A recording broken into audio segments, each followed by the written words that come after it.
मुख्यमंत्री सीएम मोहन यादव आदिवासियों के पट्टे पर बोलते हुए, जिसको लेकर विपक्ष ने आज सुबह से ही जोरदार हंगामा किया था, उस मुद्दे को जोर शोर से उठाया। वहीं दूसरी तरफ राहुल गांधी की बयानबाजी को लेकर भी सीएम मोहन यादव ने सीधे तौर पर निशाना साधा। राहुल के बयान से पाकिस्तान खुश होता है, ये सीएम ने कहा, और राहुल की वजह से धीरे धीरे खत्म हो रही है कांग्रेस। राहुल गांधी के बयान पर जब उनसे बयानबाजी पर जब सवाल पूछा गया तो उन्होंने ये कहा। साथ ही आदिवासियों के पट्टे पर भी उन्होंने कहा कि आदिवासियों के हित में जो भी होगा वो सरकार काम करेगी। अपने मकान बनाने के लेकर के ऐसे कई प्रकार के काम हमने चालू किए और फिर भी हमने कहा कि हम दलों की भावना से ऊपर उठकर अगर प्रतिपक्ष या पक्ष के किसी भी सदस्य ने आदिवासी अंचल में और भी अच्छे विकास की कोई बात कही है, सरकार उसके साथ भी खड़ी रहेगी। सदन के अलावा भी बैठ कर के बात करना हो तो हम आदिवासियों के हितों के लिए आदिवासी, एससी, एसटी, ओबीसी, सामान्य वर्ग सभी के जन कल्याण के लिए सरकार बड़ी जवाबदारी के साथ काम कर रही है और इसीलिए काम के आधार पर, विकास कार्यों के आधार पर लोगों के जन कल्याण के लिए जो जो बन पड़ेगा हमारी सरकार पूरी प्रतिबद्धता के साथ चलेगी।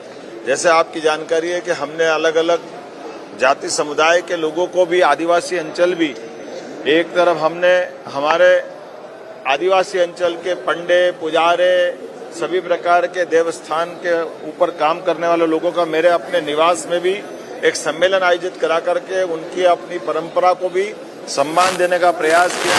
दूसरे भगोरियों त्योहार से लगा करके उन सारे त्योहारों को भी हमने कहा कि इसको राष्ट्रीय स्तर पर पहचान बनाएंगे। डीजे बंद करा करके जो ट्राइबल के अपने पारंपरिक वाद्य हैं उन वाद्यों का वो उपयोग करे, इसको भी प्रोत्साहन देते हुए हमने आदिवासी परंपराओं को लगातार प्रोत्साहित किया। और आपकी जानकारी बताना चाहूंगा, इसका परिणाम निकला कि झाबुआ जैसे जिले में शादी ब्याह में डीजे पूरी तरह प्रतिबंधित समाज के लोगों ने भी कर लिया, पंचायत स्तर पे भी कर लिया और वो पारंपरिक वाद्यों से अपने ब्याह शादी कार्यक्रम संपन्न कराते हैं। ऐसे प्रत्येक क्षेत्र की जो उनकी अपनी पहचान है उसमें हम जन कल्याण की भावना को ध्यान में रखते हुए सबके साथ खड़े हैं।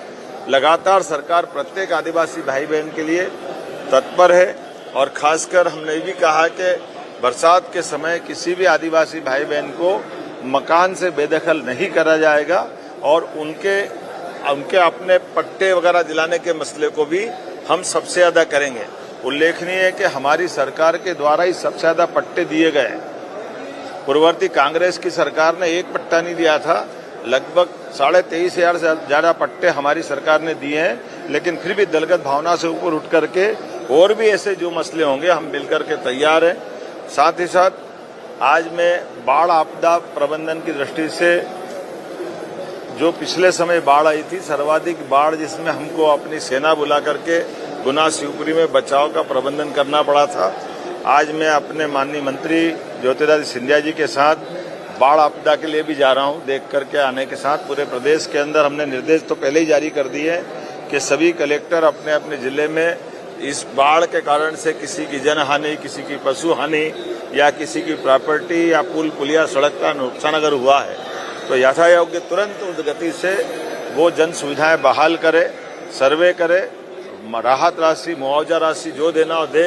हमारी सरकार उदारता पूर्वक सरकार की भावना हर इस परेशानी या आपदा में प्रभावित होने वाले परिवारों के साथ उनकी कठिनाई के क्षणों को दूर करके उनको जो जो हो सकता है उतनी मदद करने का तुरंत हम प्रयास कर रहे हैं। सर, राहुल गांधी रोज बयान दे रहे हैं।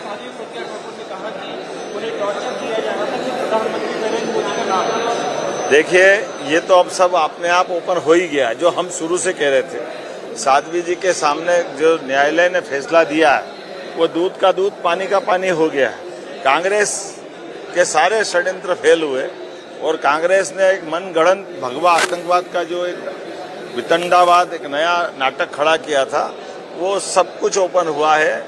हिंदू कभी आतंकवादी नहीं हो सकता, ये एक बार न्यायालय ने फिर सिद्ध किया। राहुल गांधी के अगर रोज बयान आ रहे हैं, कभी ट्रंप का ये बड़ा, मैं आप सबके माध्यम से राहुल गांधी जी पे और कांग्रेस के वरिष्ठ नेताओं को भी निवेदन करना, कांग्रेस लोकतंत्र के सबसे मजबूत आधार स्तंभों पर जिस ढंग से राहुल गांधी जी प्रहार कर रहे हैं और एक के बाद एक मुंह की खाते हैं, वो न्यायालय सिस्टम पे प्रश्न खड़ा करते हैं, न्यायालय को नहीं मानते हैं, यद्यपि न्यायालय से कई बार फटकार पड़ी, कई बार वो माफी मांगते हैं, अर्थात न्यायालय पे उनका सुप्रीम कोर्ट पे भरोसा नहीं है।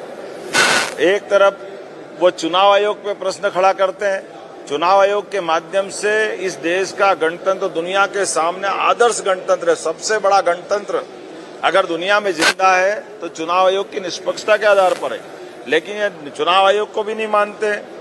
भारतीय जनता के साथ जो हमारी सबकी भावना है कि एक तरफ न्यायालय, एक तरफ चुनाव आयोग और देश की आशा आकांक्षा के केंद्र हमारे सशस्त्र बल, सैन्य बल, सेनाएं, लेकिन जब भी भारत की सेनाओं ने विदेशियों से मुकाबला करके उनके दांत खट्टे किए, उनको घर में मारा, तब भी हमेशा राहुल गांधी के मुंह से बजाय सेना की तारीफ करने के वो कभी चाइना की, कभी पाकिस्तान की, पता नहीं किसकी बात करते रहे।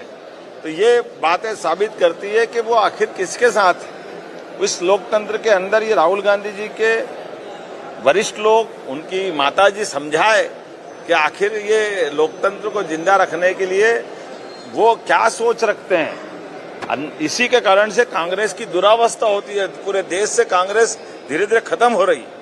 लेकिन मैं आपके माध्यम से भी पुनः निवेदन करना चाहता हूं कि उनके कर्मों से पाकिस्तान प्रसन्न होता है।